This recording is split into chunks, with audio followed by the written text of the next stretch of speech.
Very good evening. Hi, hello, నమస్తే. ఎట్లరు? నేను బాగున్నా, మీరు బాగుండాలి. ఎప్పుడెప్పుడు మాట్లాడాలి, ఎప్పుడెప్పుడు మాట్లాడాలి, ఇదే గోల. అయ్యో, యూట్యూబ్ అంతా మాట్లాడలేదు, అందరితో మాట్లాడాలి కదా, వాయిస్ ఇవ్వలేదు కదా ఈరోజు. అదే ఒకరోజు ఇవ్వకపోతే అసలు ఏదో మిస్ అయ్యాను లోపల కుండ కొట్టేసుకుంటుంది. అమ్మా, చూసారా, ఎవరికైనా బయట వాటర్ అలవాటు ఉండదు, ఇంట్లో వాటర్ అలవాటు ఉంటుంది. నాకేమో మా ఇంట్లో వాటర్ అలవాటు పోతుంది.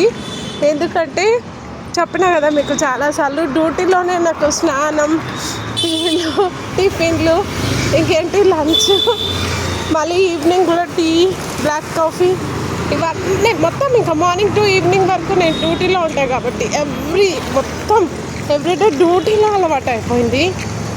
అయితే ఒక సీఎం వాళ్ళ ఇల్లు అంటే ఎలా ఉంటుంది మీకు తెలుసు కదా. మామూలుగా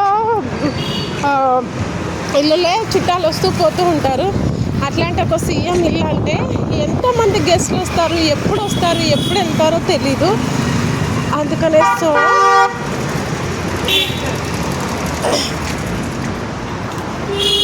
అయితే కరోనా టైంలో ఈ కరోనా గొడవ బయటకు వెళ్ళి రాగానే ఫ్రెష్ అవ్వాలి, కిచెన్లోకి వెళ్ళాలి, ఇదంతా గొడవ వల్ల నేను మళ్ళీ చెప్తున్నా, అందుకోసం నేను ఇక్కడికి వచ్చి ఫ్రెష్ అవుతాను అనమాట. అప్పుడు ఫ్రెష్ అయ్యి వచ్చినా కూడా మళ్ళీ ఇక్కడ స్నానం చేసి కిచెన్లోకి వెళ్ళేదాన్ని. ఇంకా చాలా జాగ్రత్తగా చేయాలి కదా, మన ఇంట్లో మనం పిల్లలకి మనకి ఎలా జాగ్రత్తగా పెట్టుకుంటామో అంతకంటే ఎక్కువ కేర్ తీసుకుంటాను నేను ఇక్కడ మేడం సార్ వాళ్ళకి. ఎందుకంటే ఫుడ్ కాబట్టి చాలా కేర్గా ఉండాలి, చాలా బుర్ర పెట్టాలి. ఇంకా కరోనా టైం అయితే మీకు తెలుసు ఎలా ఉండేదో అసలు అప్పుడంతా. సో అందుకనే నాకు ఇక్కడ స్నానం ఇవన్నీ అలవాటు అయిపోయి, వాటర్ ఇక్కడ అలవాటు అయింది, ఇంట్లో పడట్లేదు. మామూలుగా ట్యాప్ వాటర్ వస్తాయి, మాకు బోర్ ఉంది, బోర్ కూడా వస్తుంది. ఆ బోర్ కూడా పడట్లేదు, ట్యాప్ వాటర్ 1 hour వస్తుంది కదా, ఒక 5 daysకి 1 weekకి అట్లా, ఆ వాటర్ కూడా పడట్లేదు. ఫుల్ జలుబు అయిపోయి ఒక్కొక్కసారి వాయిస్ రావట్లేదు ఫ్రెండ్స్. అసలు ఇట్లుందనమాట. జలుబు వల్ల వాయిస్ వస్తుందో రాదో ఏం మాట్లాడను, ఉండునులే అని ఒక్కొక్క రోజు మిస్ అవుతున్నా. మిస్ అయినప్పుడల్లా నాకు ఏదో మిస్ అయిన ఫీలింగ్.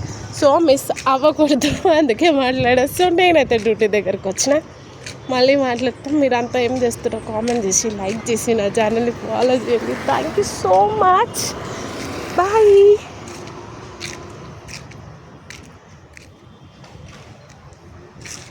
అమ్మా బాయ్, ఇంకా బాయ్.